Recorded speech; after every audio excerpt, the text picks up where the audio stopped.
안녕하세요. 김호준입니다. 밀양시 세종병원 화재 대형 재난의 현장을 정치인들이 찾는 것은 당연합니다. 위로와 대책을 강구하는 것은 정치의 몫이죠. 그리고 발생 지역과 재난의 종류와 무관하게 모든 재난의 포괄적, 상징적, 도의적 최종 책임은 정부가 지는 것이 맞습니다. 자신들의 표버치기도 하기에 누구보다 빨리 현장을 찾았던 자유한국당 지도부가 가장 먼저 정부를 비판한 것도 그래서죠. 청와대와 내각 총사퇴를 요구하고 북한 현송을 뒤치다거리 하느라 국민 생명을 지키지 못했다고 목소리를 높이는 건 동의 여부를 떠나 그럴 수 있습니다. 그런데 그런 주장도 최소한 자격은 갖추고 해야 하는 거죠. 소방 인력 충원하자니까 공무원 증원이라며 반대한 건 바로 자신들이었죠. 게다가 경남 소방관의 인사, 예산, 지휘권, 그러니까 전권은 경남도지사에게 있습니다. 중앙정부는 지방직 소방행정의 권한이 없죠. 경남도의회 의석 90% 가까이 자유한국당 소속입니다. 경남도정은 자유한국당 책임인 겁니다. 그럼 자유한국당은 적어도 밀양 화재에 관해서는 중앙정부를 탓하기에 앞서 먼저 스스로를 자책해야 정상인 겁니다. 정상이라면 그래야 하는 거죠. 둘 중 하나입니다. 정상이 아니거나 정상이 아니거나. 김호준 생각이었습니다.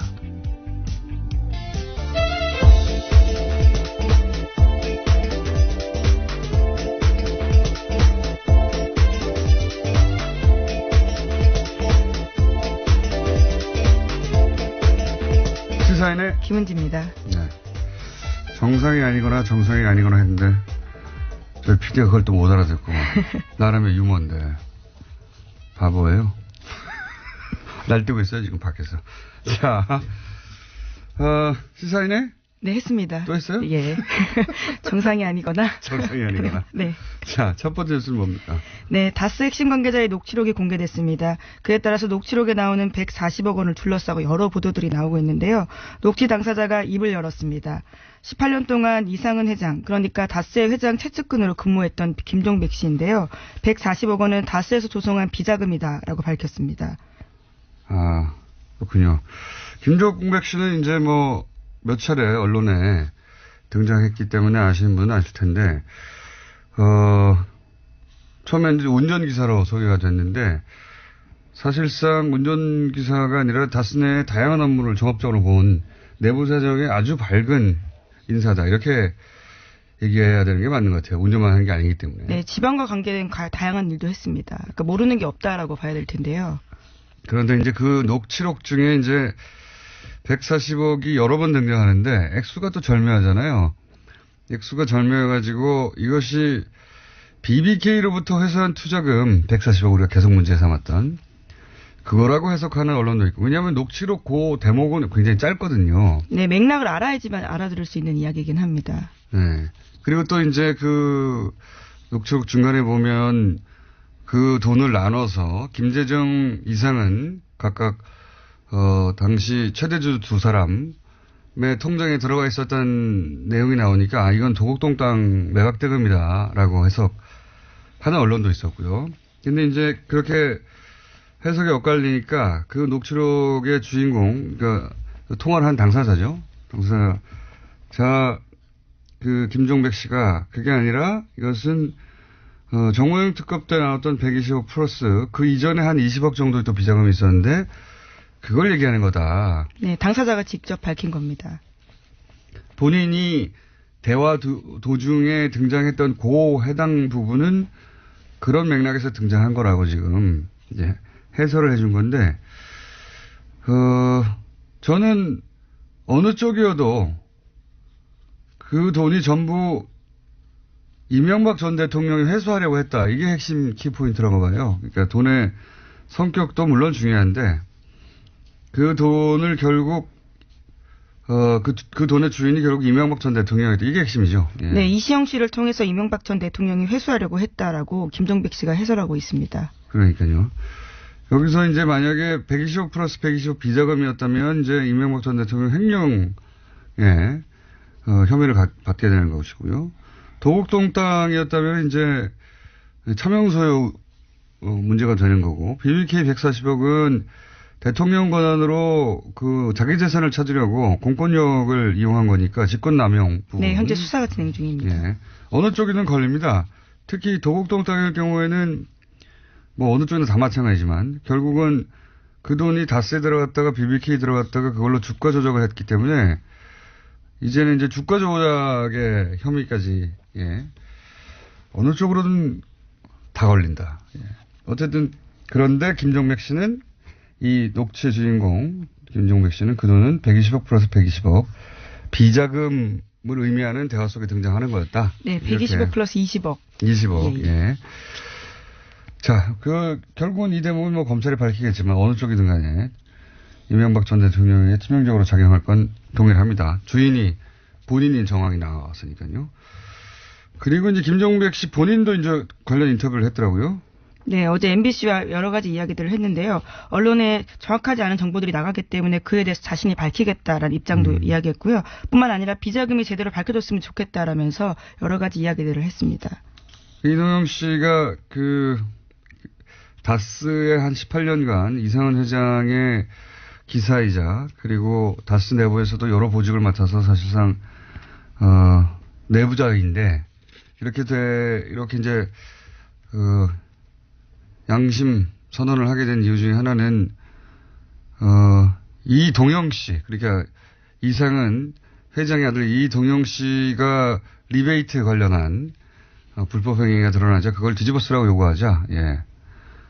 그건 못하겠다고 도저히 아무리 내가 오래 근무했어도 그렇게 해서 사실은 이런 녹취들이 만들어지게 된 거라고 하죠. 예, 앞으로의 근거를 위해서 만들어놨다라고 하는데요. 이제 어마어마한 이 사항들을 이제 내부 고발하게 된 거가 된 거죠. 그렇죠. 예. 자, 그렇습니다. 그 140억 관련 언론들이 하도 많이 등장해서 해설 한번 해드렸고요. 자, 다음 뉴스는요. 예, 지난 25일 밤 검찰 수사관들이 영포빌딩 지하 2층을 압수수색했습니다. 영포빌딩은 이명박 전 대통령이 1991년부터 소유하다가 2007년 자신의 재산을 기부해서 만든 청계재단에 넘긴 건물입니다. 서울중앙지검에서 압수수색했는데요. 현재 서울중앙지검은 140억 원을 돌려받는 과정에서 이명박 전 대통령의 직권남용이 있었는지를 수사하고 있는 팀입니다. 당시에는 빌딩 내 다스 사무실과 청계재단에서 근무하는 다스 직원 책상만 있었고요. 그래서 지하 2층 존재는 전혀 알지 못했다라고 합니다. 그렇군요. 거기서 중요한 건 이제 BH 청와대 블루하우스를 뜻하는 거죠. 그리고 다스라고 적힌 상자가 여러 개 나왔고. 네, 40상자 분량이나 나왔다라고 합니다. 그리고 거기에 이제 문서의 내용은 모르겠지만, BBK 관련 보고라든지 뭐 LK 뱅크 관련 문서 같은 게 나왔다는 거잖아요. 네, 네. PJ 진술조서라는 것도 있다고 하는데요. PJ는 김백준 전. 씨겠죠. 예. 네. LK뱅크는 하도 이름이 많이 등장해서 이름 다 알 필요 없다고 말씀드렸는데 LK뱅크는 소위 BBK의 이제 지주회사 격이고요. 이 문서들을 다 복원하고 있었다면 아마도 애초에 재판이 계속 진행됐으니까 재판 때문에 복원했던 것 같고 그리고 이 관련 문제가 이후에도 불거지면 방어하기 위해서 자기들 논리상 필요한 자료들이 있어야 하니까 그래서 남겨둔 게 아닐까. 그런 다음에 청와대에 들어간 이후에 돈을 돌려받고 다 소각해버렸어야 하는 건데 예. 방심했던 것 같아요. 제가 보기엔. 전혀 이곳을 누가 알 거라고 생각을 못했던 것으로 보이는데요.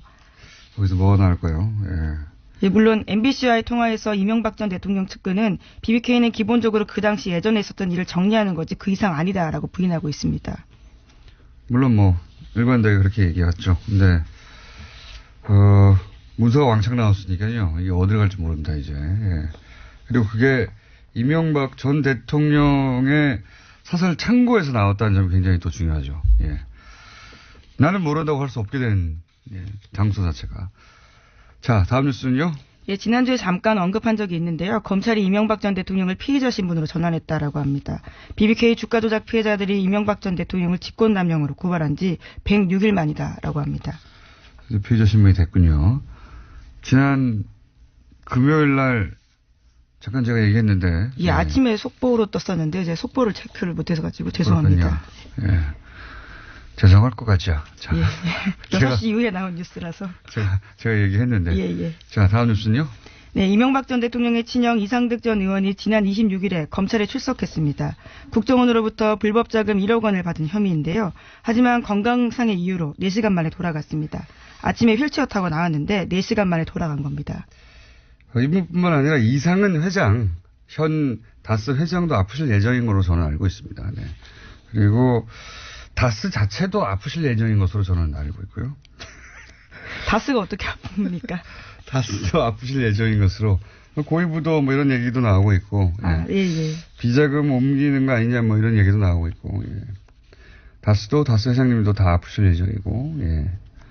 이상득 전 의원, 이명박 전 대통령 형님도 이미 아프신 상태였죠. 네, 혐의를 부인하면서 건강 때문에 조사받을 수 없다라면서 철수했습니다. 예. 앞으로 계속 아프실 예정일 거예요, 관계자들이. 자, 다음 뉴스는요. 네, 군 사이버 사령부가 온라인 블랙리스트를 만들었다. 그리고 관리했다라고 오늘 아침 한겨레 신문이 보도했습니다. 네, 정확히는 한겨레 21 보도인데 한겨레 신문에 나온 겁니다. 레드펜이라는 작전면을 썼다고 하는데요. 이명박 정부의 비판적인 인터넷 사용자 등의 대상이었다라고 합니다. 이거는 제가 전문 분야입니다. 이게 무슨 의미냐면 사이버사 혹은 뭐 국정원 이런 곳에 정부를 비판하는 아이디 블랙리스트가 있다. 이게 무슨 의미냐면 이렇게 활동합니다. 저는 오랫동안 봐왔던 행태인데 이제 온라인에서 정부를 비판하는 사람들이 있잖아요. 한두 명도 아니고 몇만 명이죠. 그 중에서 이제 열심히 하는 사람들이 한 10,000명 정도 있다고 칩시다. 뭐 개인들 중에. 어떤 사람들은 뭐 포털 게시판에서 적극적으로 활동할 수도 있고, 어떤 사람들은 뭐 자신이 잘 가는 커뮤니티 게시판에서 활동할 수도 있고요. 뭐 SNS나 페이스북 같은 데서 자기 의사를 밝힐 수도 있고요. 그런 개인들을 뭐 몇만 명 단위로 이제 아이들 수집하는 거예요. 그리고 나서 그 사람들이 예를 들어서 포털의 게시판에 글을 써요. 그러면 그 사람이 글 쓴 것을 향해서 득달까지 달려갑니다. 댓글을 달아요. 다시 방어하는 내용들을 쓴다라는 그렇죠. 거죠. 그 사람을 따라다니는 거예요. 그 개인을. 자기가 잘 가는 커뮤니티에 글을 써요. 그럼 득달같이 달려가서 댓글을 쓰거나 비판을 해요. 그러니까 그 사람은 개인이잖아. 저쪽은 부대고. 그죠? 저쪽은 조직이고 이쪽은 개인인데 그 개인이 그걸 대응하느라 신경을 쓰고 에너지를 쓰고 하다 보면은 괴롭잖아요. 그렇게 의욕을 혹은 활동을 위축시키는 겁니다. 그래서 이 활동이 여러 가지가 있어요. 제가 지켜본 바로는 그렇게 그 사람들 따라다니는 경우 또는 그 사람이 글만 쓰면 공격을 해서 그 파급력을 떨어뜨리는 거죠. 중화시키는 거죠. 네, 해당 기사에도 그런 내용이 있습니다. 20명 내외 검색팀에서 하루 24시간 작업을 수행하면서 관리했다라고요. 이건 사이버 사령부에서고 그 조직은 국정원 조직보다 작거든요. 국정원도 이 일을 해온 것으로 저는 알고 있어요. 그리고 그렇게 주요 인물들은 그 사람들이 글을 쓰든 쓰지 않던 지속적으로 주기적으로 그 사람에 대한 비판 글을 올려서 평판을 떨어뜨리는 겁니다. 여러 가지 활동을 하는 거예요. 그런 활동을 지속적으로 합니다. 지속적으로. 그래서 개인의 경우에는 그 스트레스를 받아서 쓰다가 말아버리는 거예요. 이게 내가 무슨 영광을 보겠다고 이런 일을 하느냐. 아니면은 그 사람 그 개인 부대죠. 부대하고 싸우느라고 힘을 다 빼버리는 거예요. 주고받고. 뭐 그런 행위를 해가지고 전체적으로 그런 사람 쓰는 사람들을 평판을 떨어뜨리고 위축시키고 파급력을 떨어뜨리는 일들을 해왔죠. 네. 자, 오늘은 저희가 긴급 인터뷰를 준비해서 마지막 뉴스 짧게 하나 정리하고 넘어가죠. 네, 안철수 국민의당 대표가 어제 이상돈 전당대회 의장에게도 당원권 정지 징계 처분을 내렸습니다. 이에 따라 바른정당 통합 의결 전당대회 진행 방식에 시선이 쏠리게 되는데요. 안 대표는 이 의장을 포함해서 현역 의원 16명 등 총 179명에게 징계를 내렸습니다. 이 징계의 목적은 말이죠. 처음 이 징계를 하겠다고 나왔을 때부터 뜬금없는 거였거든요. 왜냐하면은 이분들은 다 다른 당 만들어서 나간다는 거잖아요. 이분들을 당원권 정지를 시키는 게 무슨 의미가 있습니까? 그렇죠? 이 징계의 유일한 목적은 이상돈 의원의 사회권을 뺏는 거였어요. 전당대회에서. 예. 네, 어쨌거나 명시적인 주 이유는 창당 발기인데 참여라고 하는데요. 이상돈 의원은 여기에 이름을 올리지 않았다라고 합니다. 유일한 목적은 이상돈 의장이죠. 의장. 예. 전당대 의장의 사회권을 뺏는 게 목적이었지 나머지 분들은 다 의미 없는 겁니다. 178명의 명단은. 그래서 저희가 모셨습니다. 예. 이상돈 의원을 저희가 처음으로 스튜디오에 직접 모셨습니다. 자, 지금까지 김은지였습니다. 감사합니다. 네, 바로 이어가겠습니다. 안철수 대표가 179명 징계했는데 전당대 의장 이상돈 의원도 포함돼서 저희가 직접 모셨습니다. 안녕하십니까? 네, 안녕하세요. 네, 처음 뵙습니다. 네. 네, 전화만 하다가 네. 반갑습니다. 네. 징계를 당하셨어요? 뭐 징계 당해도 뭐 당한 기분도 안 나고요. 뭐 관심도 없습니다. 제가 방금 179명 징계는 결국 그 타겟이 전당대 의장인 의원님이라고 제가 해석을 했는데 어떻게 보십니까? 뭐 그런 면도 있지만요. 처음부터 당교를 바꿔서 그야말로 새벽 6시부터 뭐 20세 전국 20세곳에서 투표를 하고 밤 9시에 뭐 인터넷 뭐 화면 중계를 해가면서 전당대회 한다는 아주 그냥 초현실적인 전당대회를 한 것은 다 어떻게 보면 그 전당대회 의장이 저이기 때문에 시작한 측면이 많다고 봅니다. 그렇죠. 네.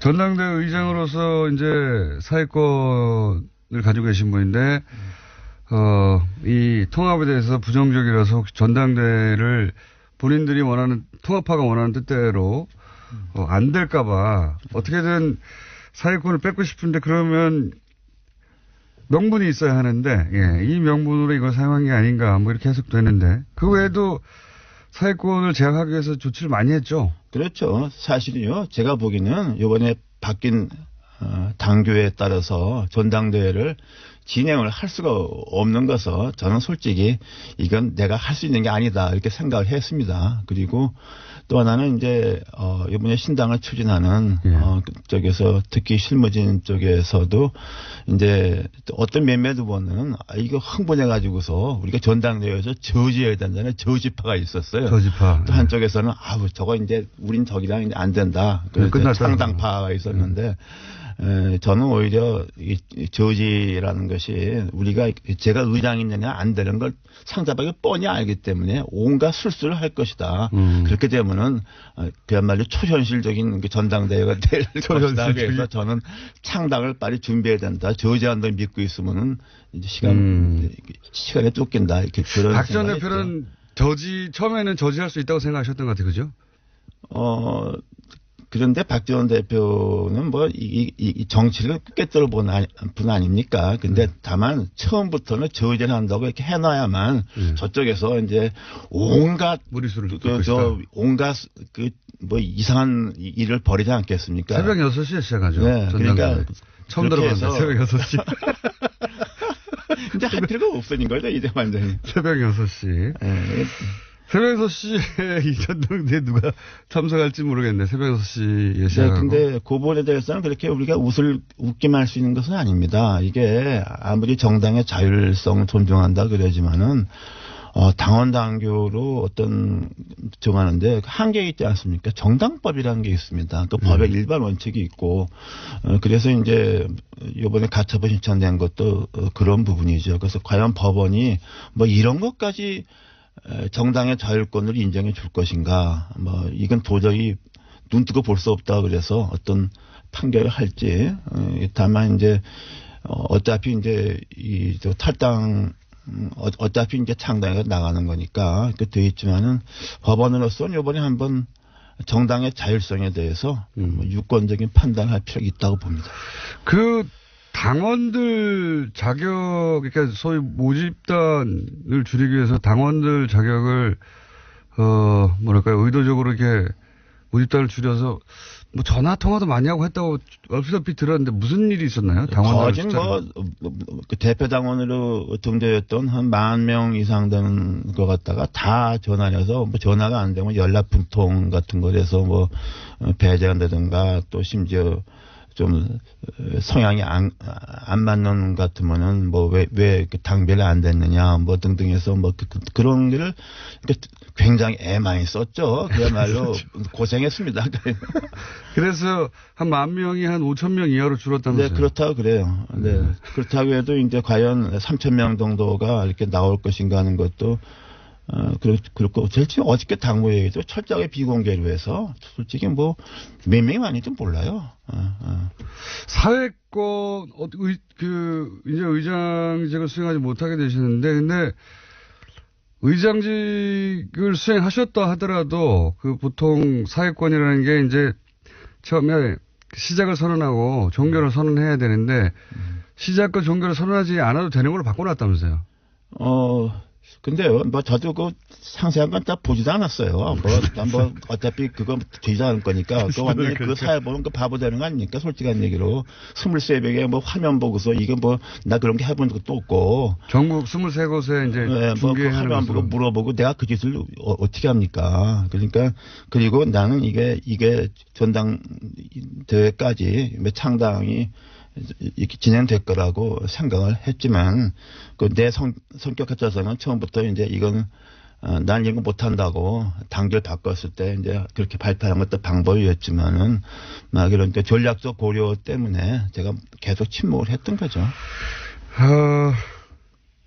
지금 의장단 중에는 의장이신 의원님도 당원권이 정지됐고 부의장인 윤영애 의원도 징계받았고, 이제 남은 게 부의장이 이영호 의원인데, 네. 이분은 소위 중재파죠? 네, 그러나 뭐 지금 중재파라고 이제 분류되는 의원들도 똑같이 행동하기는 좀 어려울 것 같습니다. 그 중에서 제가 보기에는 뭐 다수는 우리 민주평화당으로 아마 합류할 것을 보고 있습니다. 네. 민주평화당이 처음에 창당할 때 뭐 14명이다, 15명이다, 지역구 의원은요. 네. 이런 얘기가 있는데, 그 중에 이제 비례대표 의원 3분이 이쪽 합류를 선언했는데 출당을 안 해주는 문제 가지고 계속 얘기. 네, 그렇죠. 그 문제는 어차피 좀 창당하고 나서 꽤 오래 갈 겁니다. 그 문제가. 갈 것이고 제가 보기에는 현재 어저께 이름 올린 지역구원이 14명이고 예. 그 중에 아마 불원간 지역구원 제가 보기에 한 최소한도 3명 정도는 추가 갈 것 같습니다. 14명에 3, 4명 정도. 3, 4명, 17, 18명. 네, 17, 18명 정도로 아마 2월 6일 날 네. 창당을 하지 않을까 보고요. 네, 그리고 이제 선거에 임박하게 되면은 또 그리고 또 하나 그 의원, 지역구원을 뺀 전원이 그 지역구를 빼면 별로 많지 않습니다.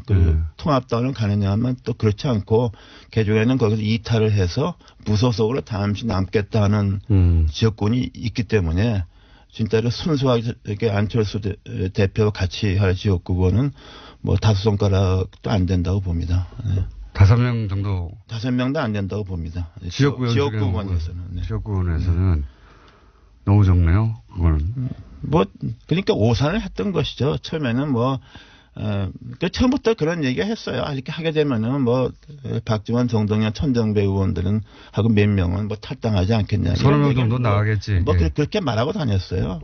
내가 사설에 들은 얘기 하면 나가 자빠질 거예요. 그럼 하나만 해서 조금만 자빠지게 해주세요. 천천히 다음 질문 하세요. 사석에서는 몇 명 나가겠냐. 네. 그렇게 생각했던 거죠. 그리고 창당을 쉽게 할 수 있겠느냐. 근데 저는 그렇게 보지 않았어요. 왜냐 그러면은 우리 호남 의원들이 4선 의원 그러는데 4번에 당선될 때마다 당적에 다 다른 의원들이 몇 명씩 있어요. 그래서 예. 이건 별로 아무것도 아닌 그러니까 중요한 게 뭐냐면 우리가 호남 정치의 본질을 알아야 됩니다. 전혀 몰라요. 안철수 대표 전혀 모르요. 전혀 몰라. 아무것도 몰라요. 정치에 대해서. 호남을 모를 뿐더러 정치도 모릅니다. 정치도 모른다고 생각하시나요? 네, 그렇습니다. 네. 그래요? 그런데 정치를 모른다고 이제 평가하셨는데 이렇게까지 이제 다들 보기에는 무리수가 아니냐. 네. 물론 반대하는 분들은 무리수라고 생각하시는 분들이 많을 거고 반대하는 분들이 아니더라도 이거 굉장히 무리한 부분이 있다라고 생각할 텐데 왜 이렇게까지 무리를 하는 걸까요? 글쎄요, 저도 대충 들은 얘기인데, 대통령 된다는 그렇게 믿음을 준 사람이 몇 명 있었던 것 같습니다. 이렇게 해야지. 말하자면 보수표를 얻어야 된다. 왜냐하면 지난번 대선에서 중간에 그 모두가 바뀌었잖아요. 그것도 그 당시 대충 컨설턴트인지 뭔지 아는 사람들이 그런 아이디어를 줬다 그래요. 중도 보수 쪽을 잡아야 된다. 그런데 그것도 맞는 말인데 한번 생각해 보세요. 그 변호사한테 가서 자기 법률 문제 고민하면은 그 변호사가 당신이 가망 없으니까 돌아가라고 합니까? 나한테 돈 많이 주면 이게 해준다 그래요. 컨설턴트는 다 그런 거 하는 사람인데 그 말 믿고 따라가 다니는 사람이 문제가 있는 거죠. 저는 그렇게 봅니다. 그리고 지금 이제 호남 베이스로 대권이 어려우니까 그렇지 않겠나 하는데 그건 황당한 꿈이라고 생각하죠. 네. 왜 황당한 꿈이라고 생각하십니까? 현실성이 아닙니다. 보수에서 보수 만만하게 보는 거 아닙니다. 절대로 그렇지 않아요. 지난번 대선에 봤잖아요. 내가 그때 대선 때 내가 창당을 했습니다. 비문연대 반문연 절대로 안 된다. 한국의 보수는 뿌리가 깊다. 가로가도 모르가도 25%는 나온다 말이야. 이거 다 맞잖아요. 네. 그 안철수 대표는 지금 호남만으로는 이제 다음 대권도 어렵다고 보고 조금 상처를 입더라도 호남의 일부 이제 중진 의원들은 떨궈내고 그리고 보수하고도 손을 잡고 그래서 가운데서 이렇게 새를 부르려고 하는 그런 의도였던 것 같은데 생각보다는 많이 떨어져 나가고 있고 그리고 의원님 보시기에는 보수도 그렇게 손쉽게 손잡아주지 않을 것이다 이런 말씀이십니까? 그렇죠. 그리고 처음에는 이거 동서화합으로 모두를 잡았잖아요. 이원주 의원이 화개장터에서 유승민 안철수가 만나서 동서 영원한 화합한다 그랬는데 지금 돌아가는 형상은 유승민 대표는 자기 뜻과는 다르게 TKU에서는 배신자로 찍혀 있지 않습니까? 안철수 대표는 완전히 호남을 배신한 정도가 아니라 욕보인 사람으로 되어 있잖아요. 영원함이 화합이 아니라 영원한 배신자의 화합돼 버렸잖아요. 그러니까 무슨 시너지 효과가 나옵니까? 나 이게 이 얘기가 안 되는 거예요. 그래도 유승민 대표 입장에서는 사실은 당이 위기에 처했는데 이 정도면 아주 큰 이익이 남는 결합 아닙니까? 저는 정의당이 비가적 6석 가지고 황당당한 자기 철학을 내지 않습니까? 나는 유승민 대표가 악수를 뒀다고 봐요. 그리고 그쪽에서는 안철수 대표가 취약하니까 또 따라오는 의원도 비례 의원밖에 없으니까 자기들이 당을 장악한다고 보는데 그 오산입니다. 요번에 봤잖아요. 당무회의가 뭐고 의원은 없고 이른바 무슨 비의원 무슨 위원장 등등등 해서 안철수 열성파들이 있지 않습니까? 막무가내. 거기서 다 가잖아요. 난 유승민 대표나 하태경 의원이나 그거 감당하기가 만만치 않다고 봐요, 저는. 안철수 대표를 지지하는 지역구 원외위원장이나 원외위원장, 당무위원회 다수 등등 지역위원장. 그건 이제 합리적인 대화 논리가 안 통하는. 그럼 그분들이 다 이렇게 통합당에 가면은 이제 조금 있으면 유승민 대표도 쫓겨납니까? 유승민, 하태경 한번 당해봐야죠. 나는 거기서 오산한 거로 봐요, 나는. 굉장히 기뻐하시는 것 같습니다. 나는 기뻐하기보다 나는 유승민 대표에 대해서 안타까운 심정을 갖고 있고 저는 그러나 또 이혜우 의원 통해서 몇 번 워닝을 줬는데 자기가 그대로 갔으니까 그 비례대표 출당 문제는 어떻게 될까요? 지금 의원님은 출당을 요구하는데 안철수 대표는 절대 안 된다고 하고 있잖아요. 네. 그래서 그건 저 혼자 문제만이 아니고 최소한도 박주현, 장정석 의원 외에 그 외에 한두 명 더 가능성이 있습니다. 그래요? 대표 짐작하시는 분이 있을 거예요. 그 중에 한 분은 상당히 상징적 의미가 크죠. 아마 그것은 그 신당에서 민주평화당과 공식적 요구를 할 테고 조금 시간이 걸리겠죠. 그러나 저는 그때 거기 창당 이런 거 할 때 우리 비례 의원분들 고려하지 말아라. 그거 고려하면 안 된다. 그래서 그 개문 발차라고 그게 되지 않았습니까? 그리고 저는 개의치 않아요. 개의치 한다는 거는 그렇게 이제 당 소속은 새로운 통합개혁신당인가요? 그 통합개혁신당 소속이 되실 텐데 거기 에서 계속 이렇게 안철수 대표에 대한 비판의 목소리를 내실. 아니, 뭐, 제가 그렇다고 해서, 뭐, 사실상 당원도 아닌 상황이니까, 뭐, 이렇게 민주평화당에서 뭐, 이렇게 뭘 활동한다는 것, 그것도 우스운 거 아닙니까, 사실은. 그러니까 뭐 심정적으로 뭐, 좀 그쪽에 매우 가까운, 심정적 무소속이 되는 거죠. 심정적 무소속. 당 소속은 공식적으로는, 통합신당에 속해 있겠지만, 그러면 형식적으로 통합신당. 네, 형식적으로는.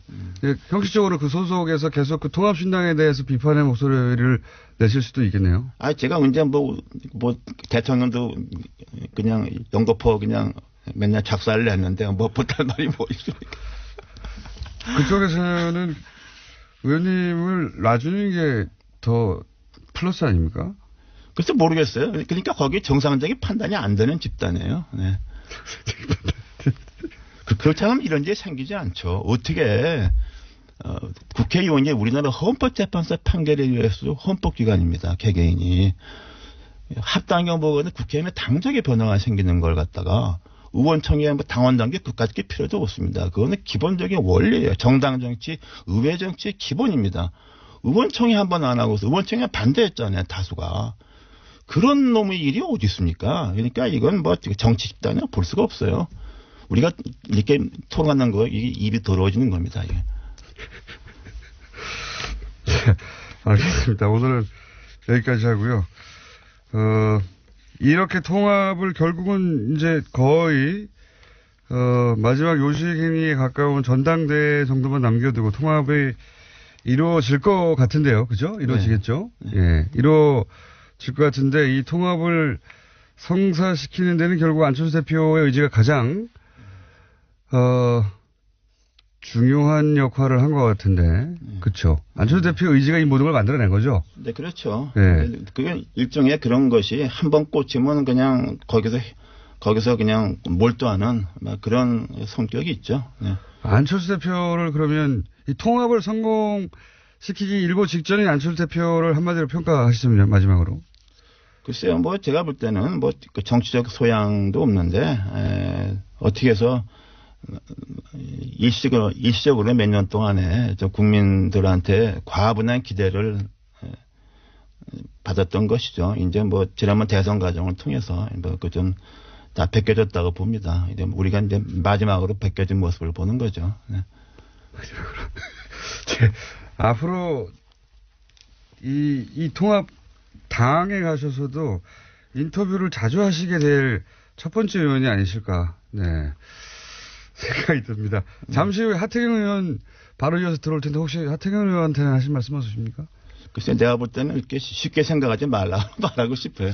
내가 하태경 의원 엊그저께 무슨 뭐 저하고 뭐 다른 비례하고는 좀 다르다고 생각하는데 그리고서 마치 뭐 이제 통합하게 되면 안철수 대표 빠진다고 생각하는데 저는 그건 좀 잘못된 생각입니다. 안철수 대표 뒤로 빠져 있지 않을 것이다. 저는 절대로 그렇죠. 그럴 수가 없어요. 네.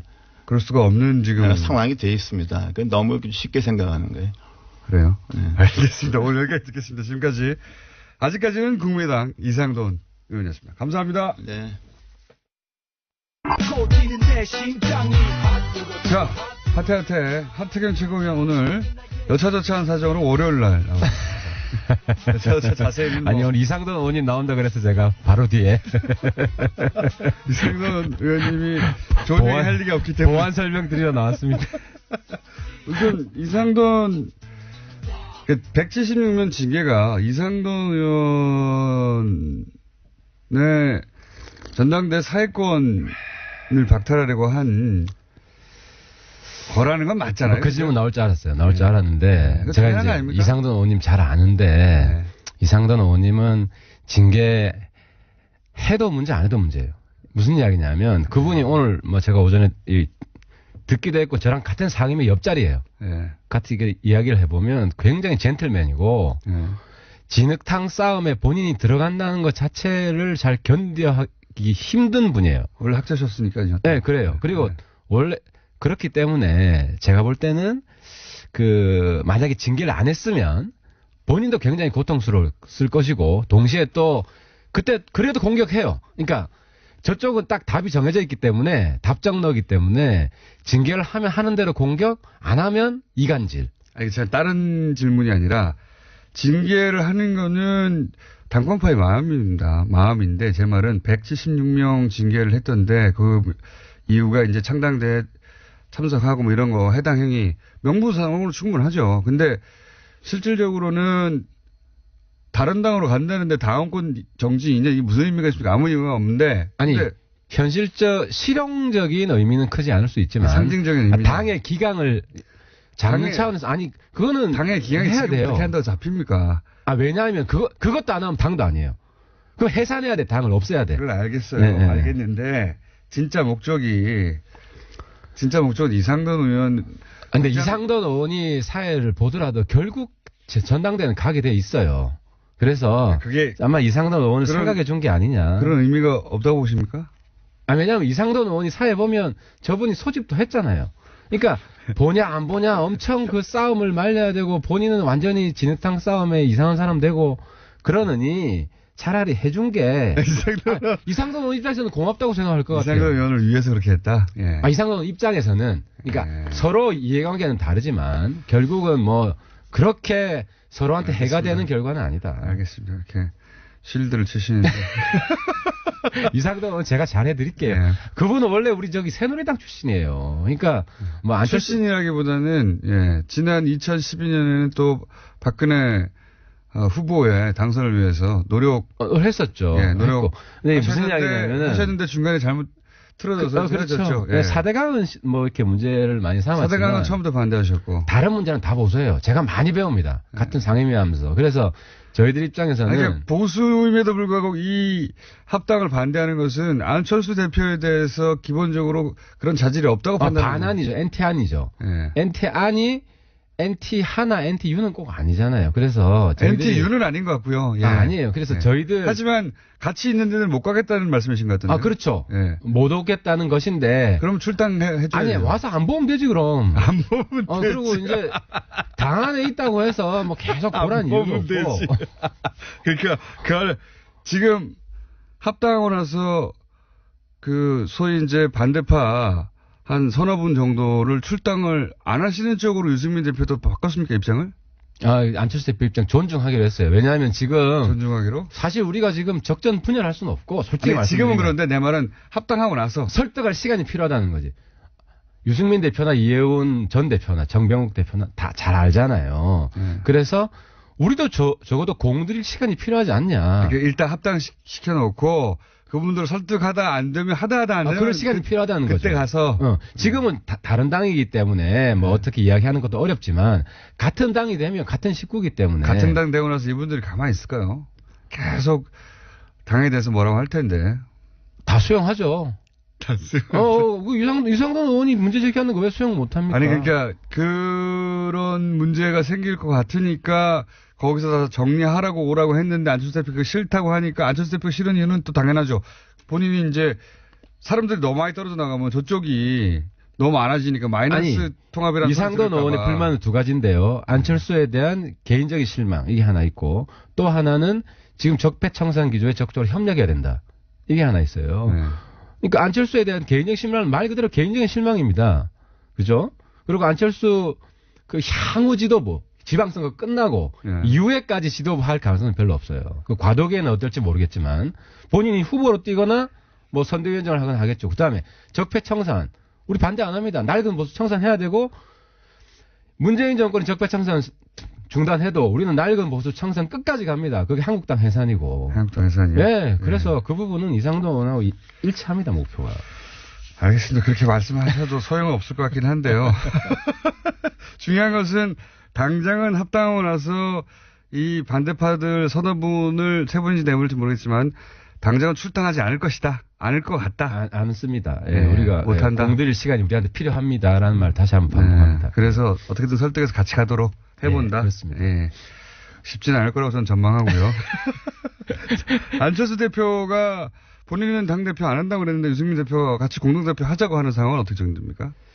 그 부분이 숙제입니다. 숙제인데 안철수 대표는 왜 공동대표 유승민 대표는 공동대표를 하자는 이유는 알겠어요.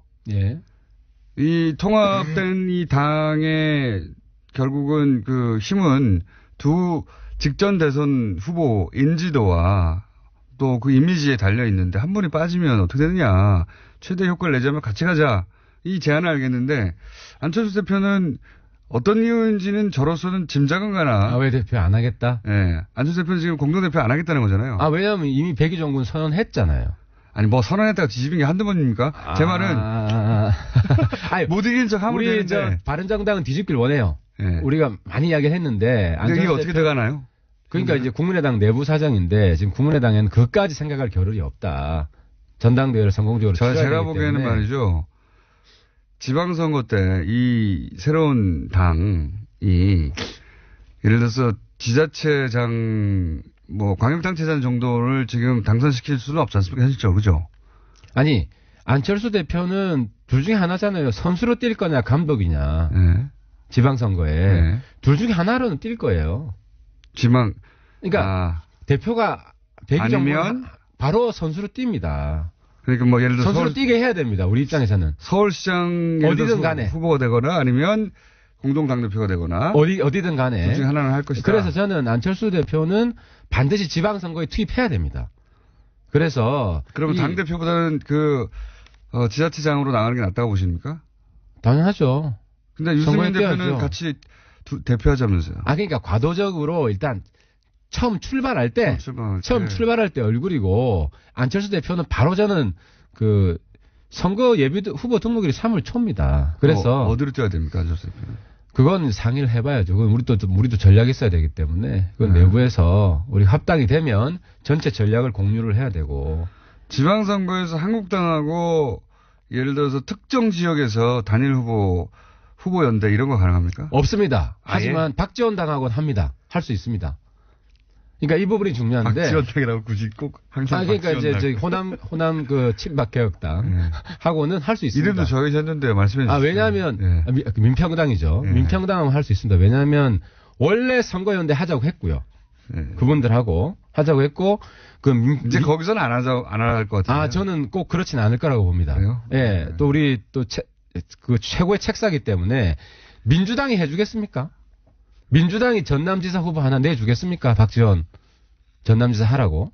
저는 민평당의 상대적인 강세 지역은 호남인데 딴 데는 후보 내기가 쉽지 않잖아요. 호남인데 호남에서는 민주당이 지금 압도적으로 1등합니다. 그런데 무슨 후보를 양보하겠습니까? 그러면 결국 우리한테 손을 뻗게 돼 있습니다. 그래서 좀 아름다운 이별을 하시라. 그리고 아름다운 이별 다 끝장났어요. 아니 이제. 이게 지금 계속 지금 문제가 절이 싫으면 중이 떠나라. 근데 떠나야 될 중이 누구냐 이거였잖아요. 근데 박지원 대표 쪽이라는 게 확실해졌기 때문에 이제는 그렇게 하고 그러면 출당시켜 주죠.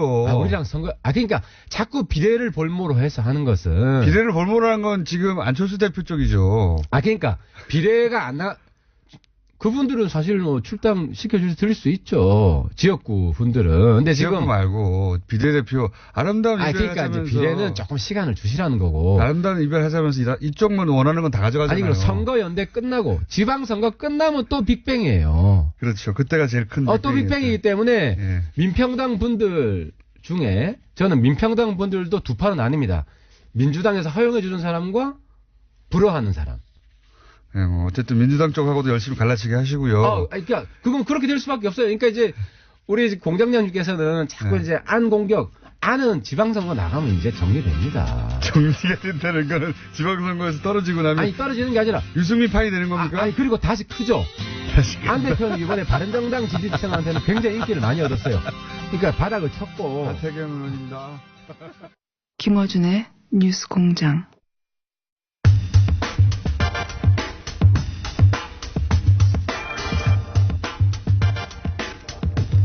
YTN 노조는 최남수 사장이 사퇴하지 않으면 2월부터 파업에 돌입하겠다는 입장을 발표했죠.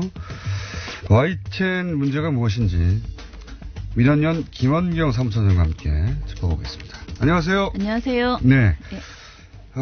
YTN은 보도 전문 채널인데 네. YTN만 뭐 24시간 보는 분들은 없기 때문에 네. YTN에서는 또 무슨 문제가 있을까? 네. KBS나 MBC의 문제에 대해서는 사실 접하는 경우도 많고, 예. 예. 또 언론도 보도를 많이 해서 어떤 문제인지 대충 이해하시는 분들도 YTN은 무슨 문제고 최남수 사장의 문제는 뭔지 네. 잘 모르시는 분들이 많아요. 네. 예. 근데 저는 오늘 최남수 사장 개인의 문제는 이야기하지 않으려고 하고요. 네. 왜냐하면 국민 입장에서는 최남수 사장의 뭐 발언이나 여러 가지 행적들의 부적절성, 그다음에 지금 노조와의 갈등 이런 모든 것들이 굉장히 먼 일이라고 저는 생각을 하고요. 그렇죠. 예, 오히려 그냥 YTN이라는 방송사가 준 공영 방송이라고 우리가 말하는데 이 방송사가 하루 종일 보도를 하는데 그 보도가 국민에게 적절한 보도를 내놓고 있는가, 좋은 방송사인가, 이게 가장 큰 관심사라고 생각해요. 핵심입니다. 네, 예. 그래서 오늘 날카로웠어요. YTN 보도가 좋은지에 대해서 평가를 해보려고 하는데요. 좋다는 것은 이제 민원연은 모든 미디어를 모니터링 하니까 네, 네. 예, 그 모니터링의 기준으로 볼 때, 결과로 네. 볼 때 YTN은 그러면 이런 파업이 사실은 YTN 문제는 YTN 노조가 가장 정확하게 알겠는데 네. 지금은 최남수 사장 개인의 문제인 것처럼 네, 예. 거의 예. 지금 그렇게 보이는 경향이 있습니다. 그런데 이제 그렇게 문제 삼는 것은 그 이전에 YTN 구성원들이 보기에는 YTN 보도가 공정하지 않다고 스스로 판단했기 때문이 아니겠습니까? 그렇죠. 예. 근데 네. 어떤 점에서 그런지. 일단 저희가 약 그러니까 6개월 정도 YTN과 연합뉴스 TV의 저녁 종합 뉴스를 지상파 3사와 종편 4사 저녁 종합 뉴스랑 같이 비교해서 보고서를 내본 적이 있어요. 네. 6개월 정도 했는데 이때 당시 내린 결론이 종편이나 MBC에 비해서 이건 MBC. 예전 MBC 과거의 MBC 요. 에 비해서는 그래도 YTN이 기계적 균형을 지키더라. 그리고 아주 심각한 문제 보도는 별로 없더라라는 것이었어요. 그래서 저희가 노력 대비 너무 본전 뽑기가 어려운 것이 YTN 아, 그렇군요. 네, 감시였어요. 종편은 사실은 뭐 하루에 금강이죠, 한 건, 금강. 하루에 한 건 이상은 문제를 네. 터뜨리는데 네. YTN은 그렇게 종편처럼 극단적으로 편향된 네. 문제점을 찾기는 예, 그렇게 노골적인 보도는 별로 없었어요. 그렇게까지 노골적이지는 예. 않았다. 근데 이제 그렇게까지 노골적이지 않은 게 더 무서울 수도 있습니다. 맞습니다. 그게 네. 문제인데요. 이게 그리고 국민에게 많이 인식돼 있는 게 YTN은 그래도 공정하다라는 생각이 좀 네. 있거든요. 스트레이트하다 뭐 이런 거죠. 네, 그렇죠. 그런데 기본적인 그 문제가 뭐냐면은 시청자 입장에서 타사 뉴스와 YTN 뉴스를 비교할 때 가장 눈에 띄는 게 그냥 기계적 균형만 잘 지킨다는 거예요. 네. 그러니까 YTN 보도를 통해서는 JTBC 보도를 보는 것처럼 뭔가 어떤 일이 벌어졌는지 정확하게 인식하고 판단하기 매우 어렵고요. 그냥 말씀하신 것처럼 스트레이트 보도를 통해서 딱 반반의 의견, 계속 여러 가지 사안에 대한 반반의 이야기들만 전해주고 있다라는 것이고, 뉴스가 정말 해야 되는 의제 설정 기능이나 철학, 무엇을 전하겠다라는 생각이 거의 없는 거예요. 그래서 저는- 무생무미, 무치한 보도다. 저는 그것이 YTN의 보도 철학일 수도 있어요. 네네. 보도 철학일 수도 있는데 저는 모니터링을 뉴스를 이제 거의 매일 하게 되니까. 네. 근데 YTN을 보면서 제가 느낀 가장 근본적인 문제점 뭐냐면 의제 설정입니다. 네. 어떤 뉴스를 어떤 각도에서 보도하기로 결정하고 네, 뉴스를 네. 다루느냐. 네. 그 의제 설정을 어떻게 하느냐. 그 다음이 양쪽을 다 같이 보도하느냐. 네, 양쪽 뭐 여야든 그렇죠. 진보 예. 보수든 그 다음에 나오는 건데 이 의제 설정이 기본적으로 틀어져 있죠. 보수가 설정한 의제를 뉴스의 꼭지로 담는 경우가 그렇죠. 거의 대부분입니다. 예, 예. 최근 사례를 제가 하나 그래서 가지고 왔는데요. 이것부터가 저는 틀어져 있다고 예. 생각하거든요. 저는 제가 가지고 온 그 이야기가 단적으로 지금 현재 YTN의 현실을 보여주는 거라는 생각이 드는데요. 제가 말씀드릴 거는 1월 18일 YTN 뉴스통에서 나오는 하나의 인트로 그 영상이었어요. 1분 정도 되는 영상인데요. 이게 언제 나온 거냐면 MB 수사에 대해서 본인이 이제 이거는 정치 보복이다라고 이명박 전 주장했죠. 대통령이 네. 이 수사는 정치보복이라고 했을 때. 네네. 그때 당시에 나온 보도예요. 그런데 처음에 보도가 시작이 되면은 이게 이제 그 MB 관련된 보도 앞에 붙는 인트로 영상이거든요. 근데 네. 2009년 고 노무현 전 대통령 연결식을 보여줍니다. 예. 그리고 거기서 이제 백원우 민주당 의원이 어디서 분양을 해 하면서 격렬히 이제 항의하다 끌려나가는 상황을 보여주고요. 예. 그리고 이제 MB 측이 그 사과하는 장면을 인사를 하는 목례를 하는 장면이 네. 보이는데 여기서 사과하라는 시민들의 외침과 유가족 노건호 씨에게 목례를 하는 이명박 전 대통령 부부에게 노건호 씨가 고개를 숙이지 않는 모습을 보여주면서 자막이 이렇게 나와요. 상주는 고개를 숙이지 않았다. 예. 그리고 이런 영상이 이제 그 영상의 절반이고요. 나머지는 MB 수사 내용을 쭉쭉쭉 자막으로 쳐준 다음에 마지막에 뭐라고 나오냐면 자막이 노무현 전 대통령 죽음에 대한 정치보복 이렇게 자막을 써줍니다. 네. 거꾸로 돌아간 역사의 수레바퀴 MB 조여오는 검찰 수사라는 자막도 씁니다. 한마디로 이 영상을 보면은요. 이 모든 것이 정치보복이다. 이 얘기를 영상 하나에 1분짜리 영상에 엄청 잘 담았거든요. 그러니까 이런 거죠. 이명박 전 대통령을 수사하는 것은 노무현 대통령의 죽음 때문이다를 그렇죠. YTN이 본인들의 아나운서의 입으로 주장하지는 않는데 이 프레임은 기본적으로 보수 정당의 주장이거든요. 그렇죠. 예, 보수 정당이 딱 요 프레임으로 말하고 있는데 요 영상을 논평 없이 보여주는 거죠. 이 영상을 관련 보도 앞에 붙여버리기 때문에 네. 뒤에 이어지는 보도는 아무 의미가 없어지는 그래서 저는 거예요. 이게 그냥 프레임이 딱 그렇게 짜져버린 거죠. 실제 이명박 전 대통령을 조인 것은 이명박 전 대통령의 측근들이에요. 네, 실제로는. 그렇죠. 측근들인데 요렇게 제가 아까 말씀드린 의제 설정부터 보수 편향이다. 네. 의제 설정을 그렇게 해놓고 네. 그 안에서 이제 이쪽 목소리와 저쪽 목소리를 기회적으로 담는데 네. 지금 이런 의제 설정을 해놓고 이미 인상을 그렇게 받은 이후에 양쪽의 주장을 들으니까 네. 여론조사할 때 만약 이렇게 하면 한쪽으로 확 쏠리거든요. 그렇죠. 그런 식의 의제 설정을 틀어놓는 경우가 가장 큰 문제다. 네. 저는 그렇게 게다가 생각. 아까 그 제가 말씀드린 그 영상을 보여준 다음에 두 꼭지의 보도를 전하는데 그게 하나는 청와대 입장, 하나는 MB 측 입장 네. 이렇게 전해주고 끝내요. 네. 그런데 문제는 이날 뉴스통 전체 방송에서 진짜 이명박 그 전 대통령 비리가 무엇인지 그날 어떤 것들이 그러니까 있었는지 이런 내용을 보도를 하지 않는 그러니까 거예요. 이게 뭐 140억의 정체는 무엇인지 그럼 한번 따져보자. 이렇게 그렇죠. 들어간다든가. 네. 그게 아니고 이렇게 이제 연결식 장면을 보여주고 이명박 전 대통령이 정치 보복이라고 한 다음에 네. 양쪽이 보복이다 아니다. 그렇죠. 그러면 기계적 균형은 지켜진 네. 것 같거든요. 네. 하지만 맨 앞에 의제 설정 프레임은 틀어져 있는 거예요. 네. 그러니까 사태 본질을 전달 안 하고 그냥 끝나버리기 때문에 전 이건 명백한 그 편파적인 보도다. 이건 균형을 맞춘 것이 아니다라고 이야기할 수밖에 없다. 그게 이제 프레임부터 출발이 그렇게 되어 있다는 게 저는 큰 문제.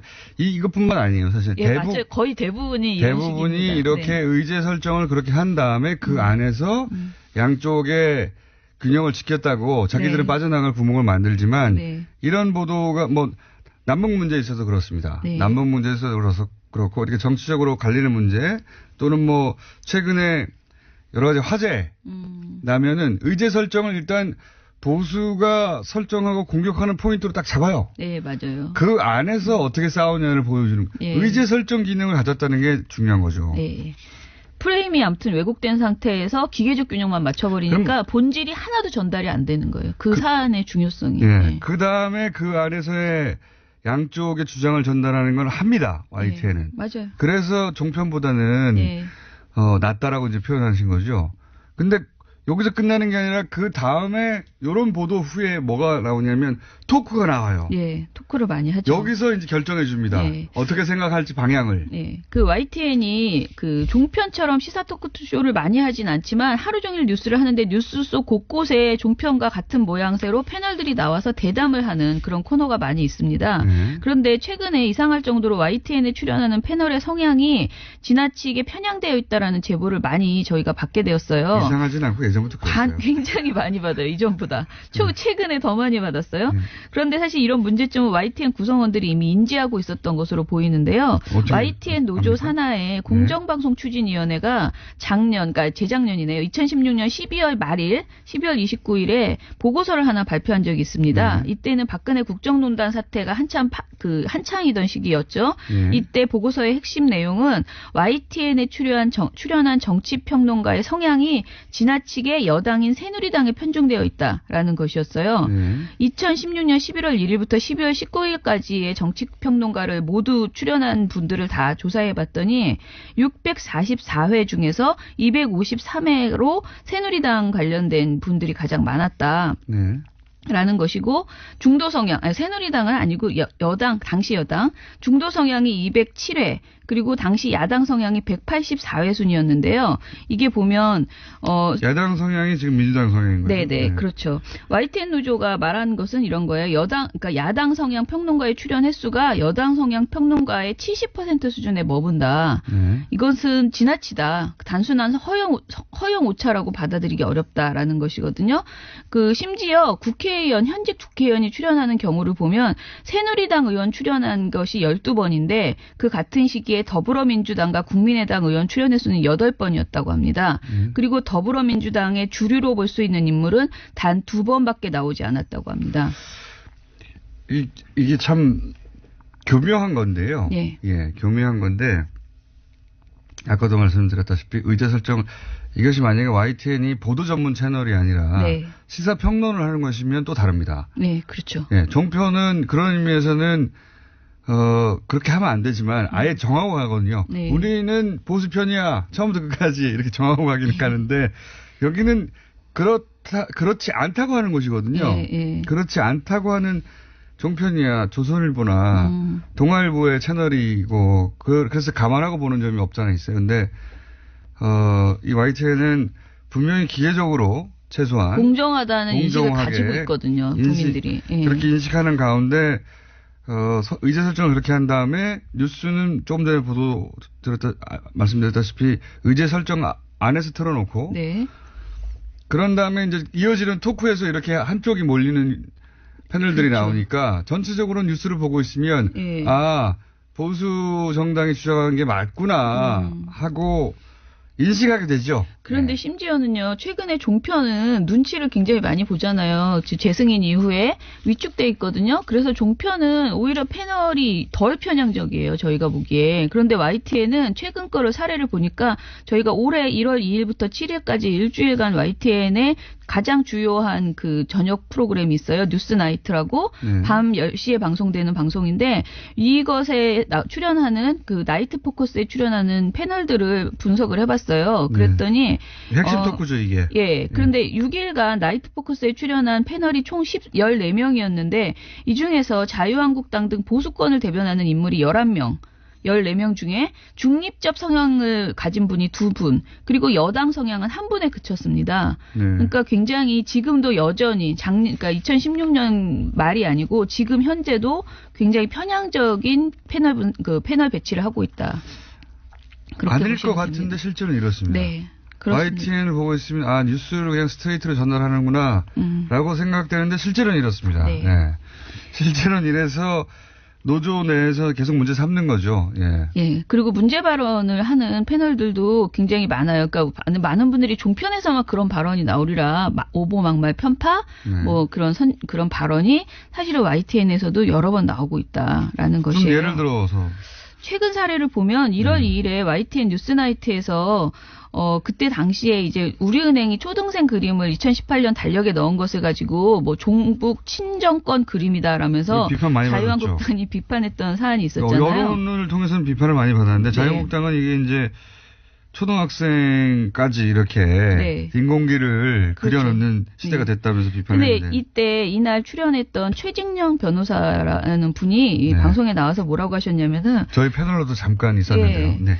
그 앞에는 그냥 그 남들이 다 하는 얘기를 그냥 했는데요. 그러니까 초등학생이 그린 거 맞냐라는 얘기를 했는데 이런 얘기를 합니다. 보송보송하게 생긴 베고니아가 저게 우리가 일반적으로 얘기하는 김정일화 그리고 그 옆에 있는 꽃이 김일성화다라고 말하고 전체적인 상징적인 의미를 봤을 때 과연 초등학생이 아무런 의미가 없이 그냥 그린 것인가에 대해서는 상당히 의문이 생길 수밖에 없다.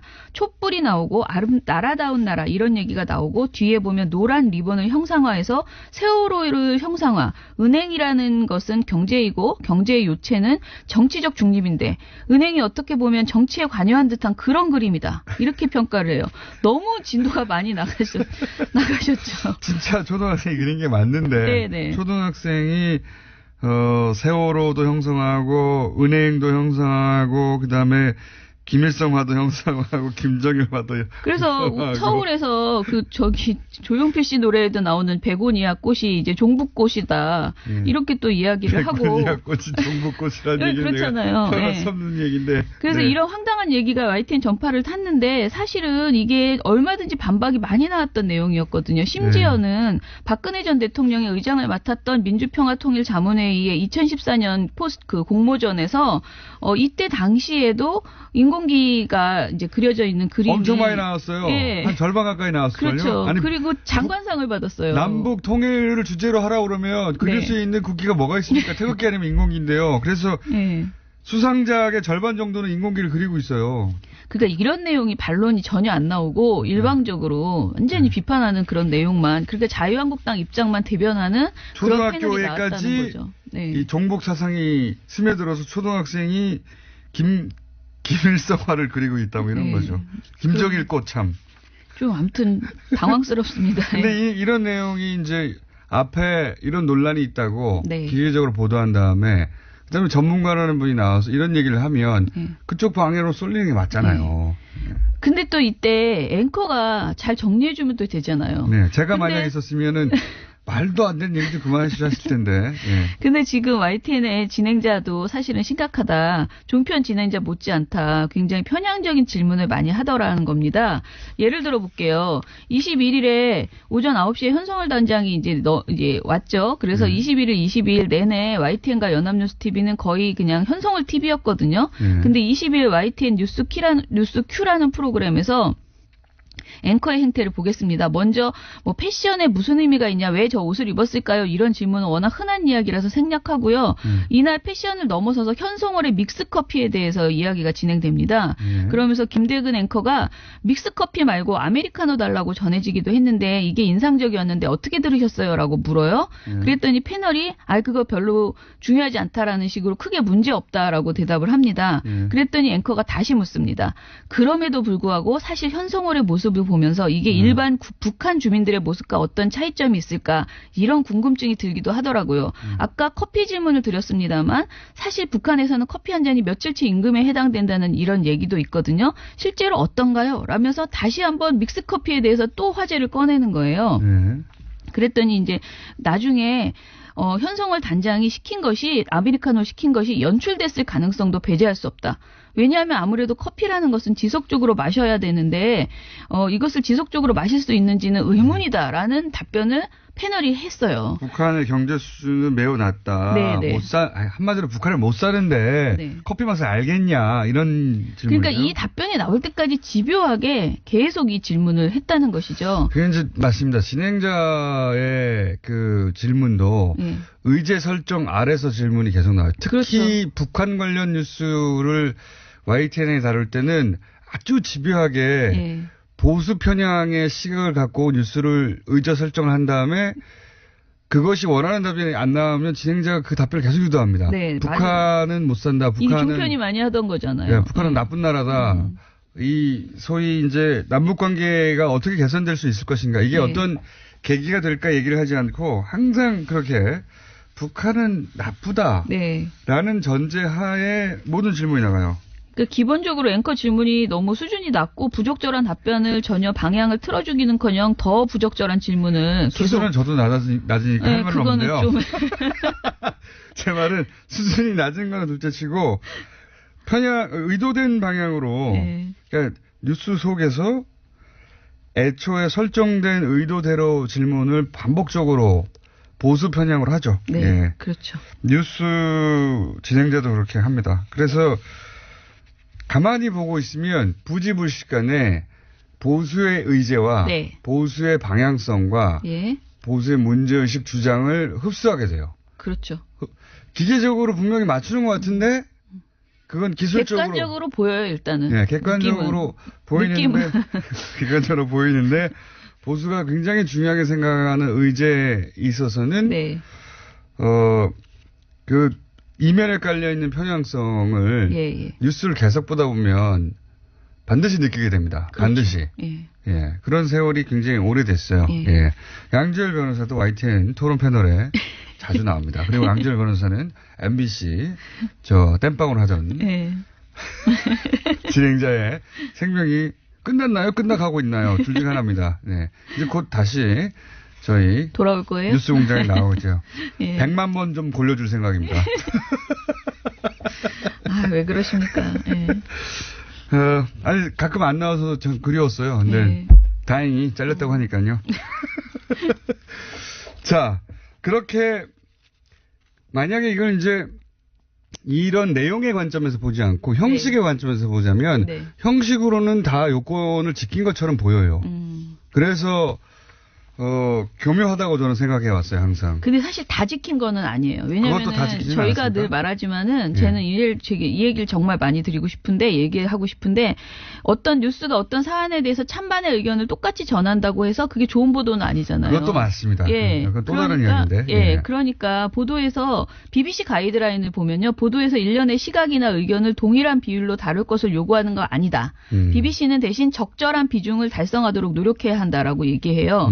그러니까 소수 견해를 우세한 의견과 똑같은 비중으로 다뤄야 하는 것은 아니다. 그거가 진짜 문제입니다. 예, 이렇게 맞습니다. 밝히거든요. 근데 우리 지금 YTN 보도는 모든 것을 그냥 딱 반반 지키처럼 예를 보도를 하는 들어서 거예요. 이제 태극기 집회 때를 생각해 보시면 네. 탄핵 찬성 여론이 80%였거든요. 네. 그때도 반반이라면 얼마나 문제가 있습니까? 그러니까 그거는 한마디로 국정농단을 어떻게 반반으로 밝혀낼 수가 있어요. 다 그러니까요. 모든 것이 반반으로는 못하는 실체적 진실을 찾아야 되는데 이 부분에 있어서 YTN이 그 노력이 거의 이제 안 되고 있다. 그냥 반반의 함정에 빠져버렸었다. 이 얘기를 드리고요. 저는 사실 YTN이 자신들이 가진 보도 철학에 의해서 항상 반반이라고 하면 네. 모든 걸 그렇게 반반으로 보도하는 것만으로도 그동안 지난 한 9년, 10년간은 크게 문제가 있었기 때문에 네. 자기 역할을 하는 거라고 볼 수도 있는데 네. 그렇게 반반으로 보도하는 것 같지만 의제 설정부터 방향 유도는 보수로 흘러왔다는 거죠, 항상. 그렇죠. 그러니까 반반도 그건 맞아요. 아니에요. 지금은 이제 만약에 반반이면 괜찮냐. 반반도 문제라고 하시는 거고, 그죠? 예, 예. 아예. 그렇죠. 양쪽 다 똑같이 반반을 하는 것도 문제라고 말씀하시는 건데, 그것도 문제죠. 예. 그거는 이제 언론이 비겁하다. 이거는 국민 눈가기를 가리는 거예요. 그렇죠. 그 비겁하다. 반반. 예. 이쪽은 8대2, 꼭 비중, 그러니까 국민 여론이 80%가 이쪽을 지지한다. 네, 네. 그러면 8대2의 비중을 따라서 보도해드리지 않느냐. 이 얘기일 수도 있고, 더 나아가서는 서로 정반대를 하더라도 때로는 네. 언론이 자기가 믿는 바에 따라 20%를 지지할 수도 있잖아요. 그렇죠. 예. 네. 그 말씀을 하신 건데, 거기까지 가지도 않고 저는 네. 반반도 안 한다는 거죠. 속으로는. 네. 반반인 척 한다. 이게 가장 큰. 그러네. 네. 예. 맞습니다. 반반인 척 한다. 이게 큰 문제라고 봅니다. 예. 이렇게 생각하시지 않는 분도 있겠죠. 근데 YTN 노조는 그렇게 생각하는 것 같아요. 네, 지금 YTN 노조는 자신들의 보도가 지금 문제라고 생각하고 이거를 해결하기 위해서는 적폐 YTN 안에 있던 오래된 네. 그 적폐 세력이 청산되어야 된다라고 생각해서 이제 새 사장에 대해서 기대감이 컸는데 지금 현재 새 사장이 오히려 적폐 세력들과 어떻게 보면 그분들을 이렇게 내보내지 않고 안고 가겠다라는 네. 태도를 지금 보이고 있는 이렇게 거잖아요. 되어 있는 YTN을 새로운 사장이 개편하거나 네. 또는 이런 문제의식을 가지고 바꾸는 게 아니라 예. 이렇게 되어왔던 그대로를 유지할 가능성이 높다 이렇게 본 거죠. 그렇죠. 아니 예. 실제로 그런 입장을 밝힌 거죠. YTN 구성원들은 일단은 노사 합의 파기 논란 그리고 이명박 정권의 찬양 논란 그러니까 최 사장이 그렇게 했었죠 예전에 이명박 정권에 대해서 찬양했었고 그리고 또 트위터 성추행 그 글을 써서 논란이 됐죠. 이런 것들 때문에 사퇴를 요구하고 있지만은 사실은 이것이 이제 그 YTN의 현재 편파 왜곡 논란이 최 사장과 무관하지 않은 것이죠. 왜냐하면 최 사장은 지난 9년간 이뤄진 보도 파괴에 책임이 있는 보직 간부들의 인사 보류를 거부를 했어요. 그러니까 인사를 이런 구조를 만들어냈다고 이제 책임을 물을 만한 대상인 네. 그분들을 그냥 그대로 두겠다고 하는 그렇죠. 거죠. 예. 그리고 그러니까 이제 노조는 받아들일 수가 없는 거죠.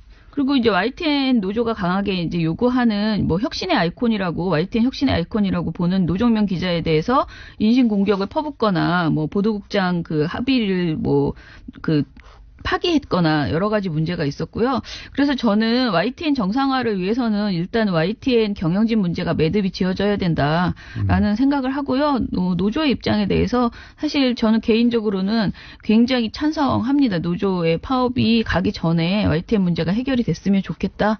그렇게 생각합니다. 알겠습니다. 8대2에서 20%의 편을 들 수도 있어요. 네. 그 미디어사의 철학에 따라 혹은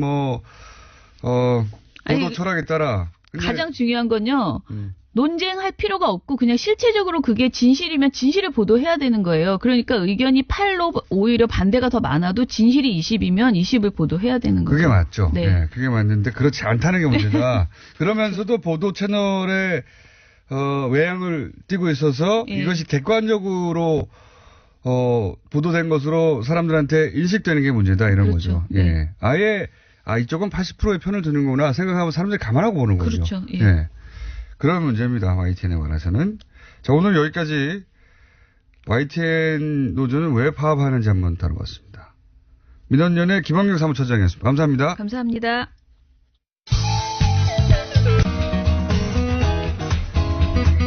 자, 국제는 임상훈에게.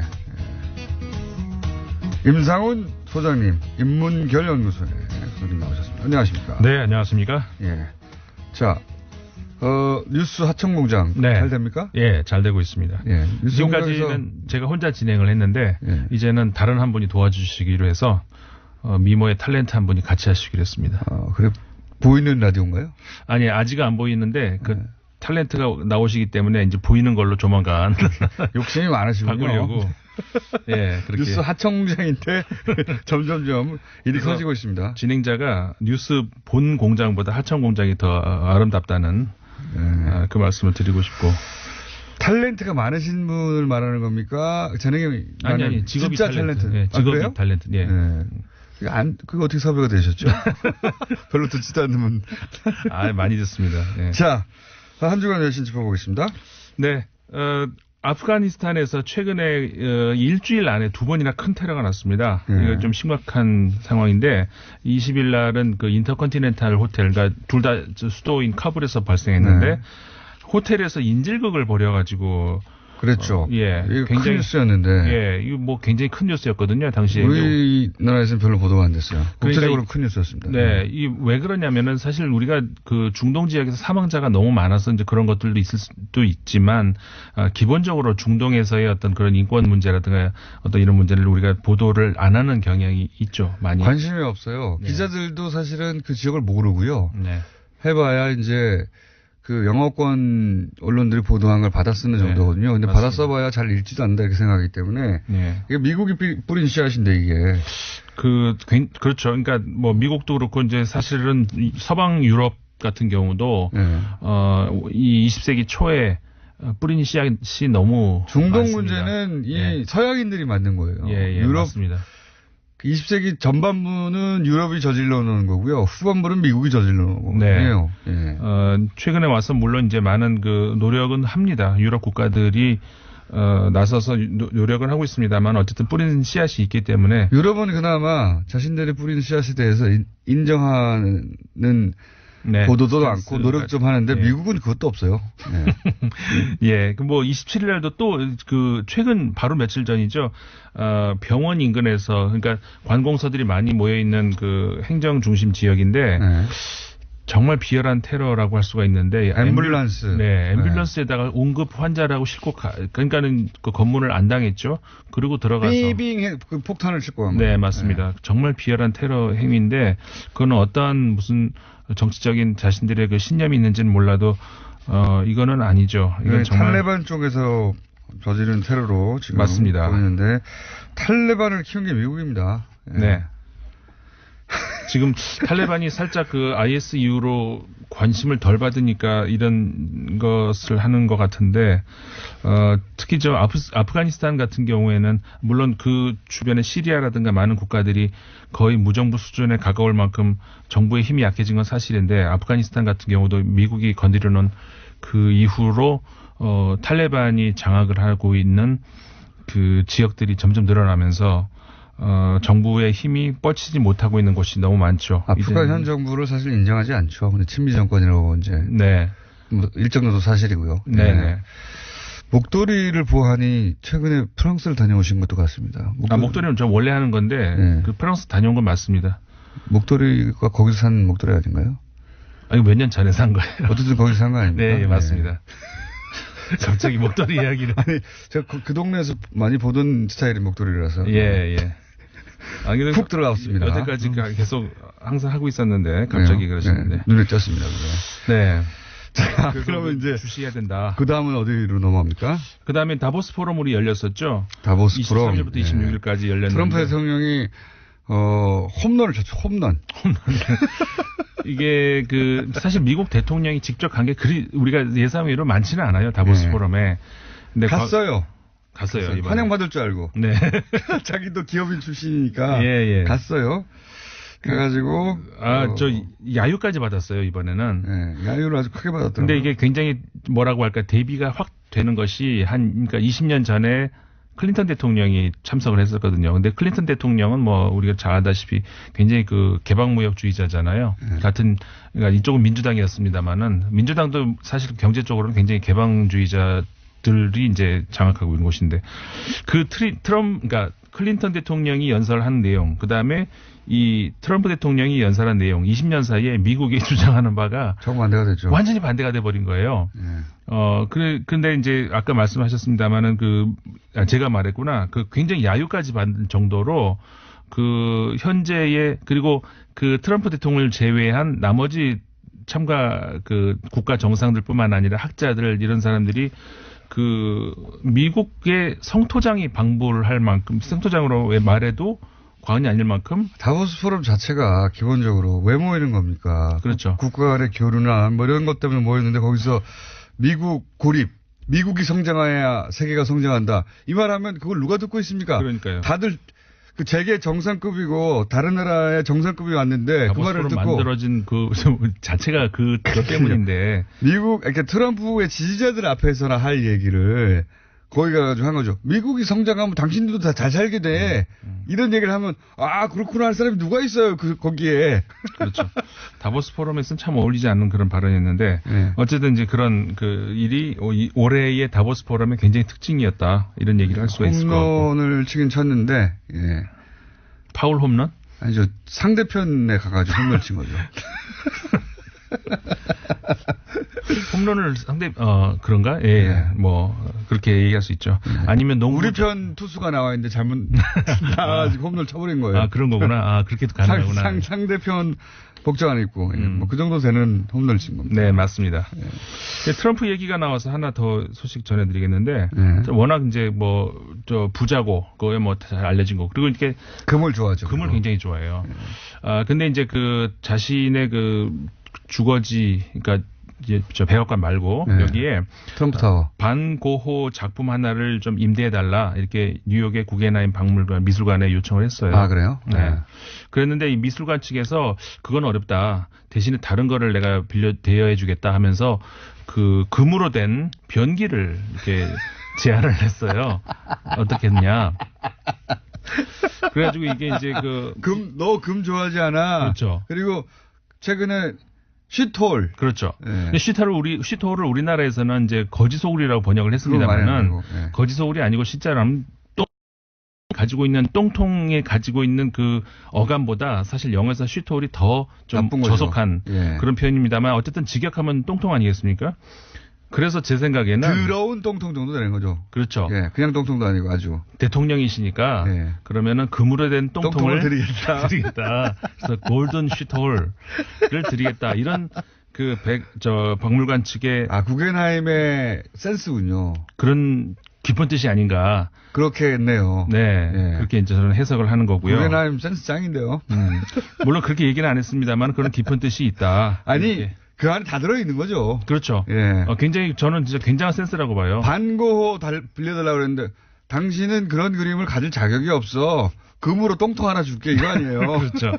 그거를 아무 말 없이 금병기 어떻습니까? 라고 이렇게. 근데 실제로 그건 예술 작품이거든요. 그러니까요. 이탈리아의 작가가 만든 작품인데 실제로 그걸 대여해드리겠다. 근데 백악관에서는 아직 반응이 없다고 합니다. 무슨 말인지 못 알아들었구나. 센스쟁이. 네. 구겐하임이었어요. 예. 자, 그렇습니다. 그다음요. 기본적으로 유럽에서는 트럼프를 이렇게 생각합니다.